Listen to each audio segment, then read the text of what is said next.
Mi chiamo Edoardo Faletti e sono Operations Manager di Hydraulic Systems. Il mio percorso inizia in azienda nel 2013 e da 2015 io e mia moglie ricopriamo il ruolo di guida all'interno di questa bellissima realtà. Siamo una micro impresa composta da 7 persone e operiamo nel mondo dell'automazione industriale.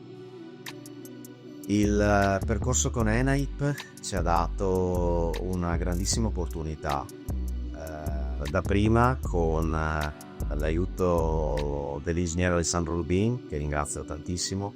Abbiamo svolto un lavoro di squadra, tutti insieme, un lavoro che ha tolto diverse ore di lavoro, se vediamo all'interno della nostra settimana lavorativa, ma che ci ha regalato tantissimo. Ci ha regalato tantissimo in termini di coesione, in termini di desiderio di quello che è il nostro futuro, e ci dà ancora oggi una grande carica nell'affrontare le nostre sfide quotidiane.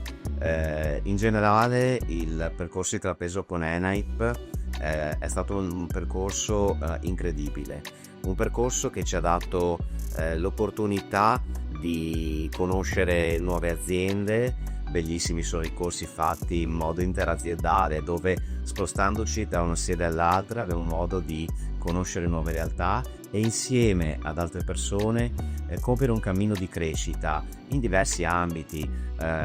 Cito quello dell'intelligenza artificiale, che per noi sta dando dei risultati incredibili, con nuove idee, nuovi progetti per il futuro, e in un settore che è in grande crescita.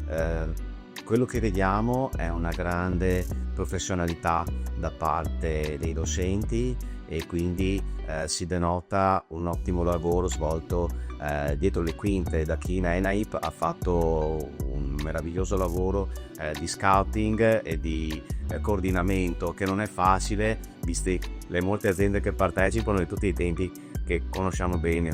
È difficile ricavare del tempo per la formazione, ma è altrettanto prezioso, per cui devo dire un grazie di cuore per tutto quello che è stato fatto.